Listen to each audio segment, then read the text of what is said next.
The story of humanity begins not with kings or pyramids, but with atoms. 3 billion years ago, Earth was a swirling, chaotic petri dish. Tiny atoms collided, combined, and eventually gave rise to the first simple life forms. Over billions of years, these tiny, microscopic beings evolved slowly, patiently until, around 6 million years ago, a new kind of primate appeared, the first hominin. They were small, but something inside them was changing. Fast forward to 1.9 million years ago, Homo erectus emerged and became the first human species to leave Africa. They had bigger brains, used tools, and began spreading across continents.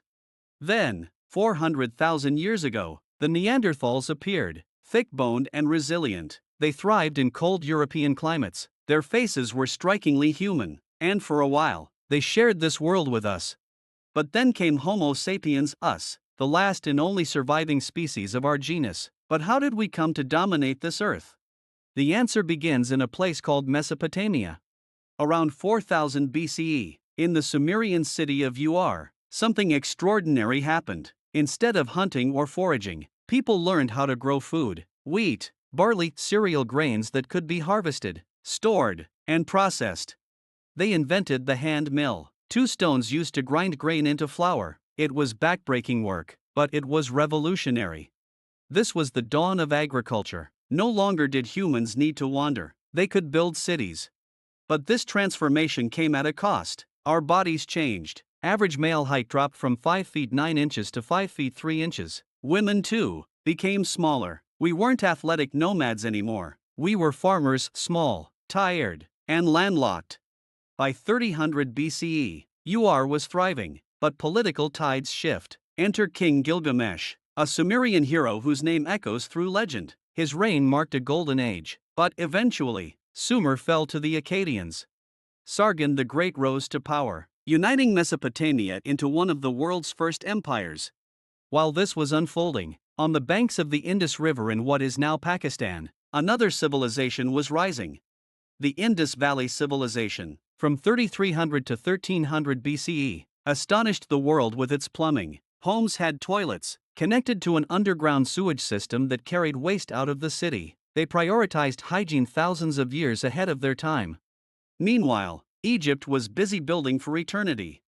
To Egyptians, death wasn't an end, it was a gateway. Their pharaohs would rule forever in the afterlife, so they built pyramids as eternal homes for their spirits. The first step pyramid was built by Pharaoh Djoser around 2667 BCE. Then came Sneferu, who experimented with designs, followed by Khufu, who built the Great Pyramid of Giza, a marvel that still defies time. As Egypt rose, so did China. Around 2100 BCE, the first Chinese dynasty, the Xia, was born. According to legend, Yu the Great spent 13 years taming floods along the Yellow River. His success made him king. More than myth, his story created a precedent that power should be earned through merit. In Babylon, King Hammurabi introduced something else: laws. In 1772 BCE, he carved 282 laws onto a 7-foot stone slab. It was a blueprint for justice, though unequal. The penalty for harming a noble was worse than for harming a slave. Babylon valued order, even if it wasn't fair. To the north, a lesser-known empire emerged, the Hittites. By 1650 BCE, their leader Labarnas united the Hittite city-states. They forged a powerful empire, mastering diplomacy and warfare. Eventually, they clashed with Egypt at the famous Battle of Kadesh. Ramses II led 20,000 Egyptians into battle. The Hittites had 40,000. The clash ended in a draw, but something miraculous followed: peace. In 1258 BCE, both sides signed the world's first peace treaty. Egypt and the Hittites shared weapons, agriculture, and prosperity. But nothing lasts forever. The Hittites fell to invaders from the sea. Meanwhile, across the ocean in Mexico, the Olmec civilization began around 1200 BCE. They left behind giant stone heads, 17 in total, each weighing tons. We don't know their names or kings, but we know they believed deeply in memory, spirit, and legacy. Their heads still stare through time. Back in China, the Zhou dynasty rose after overthrowing the Shang. They introduced the mandate of heaven, a divine right to rule. But if a ruler failed, famine, flood, rebellion, he lost heaven's favor. The cycle would begin again. dynasties rose and fell. They also created feudalism, peasants worked the land, soldiers protected it, and lords governed. All of it flowed up to the king. But why did people accept this system? Two reasons: survival and philosophy. Confucius taught the value of loyalty, duty, and harmony. Taoism, founded by Laozi, preached simplicity and balance with nature. Together, they gave people purpose.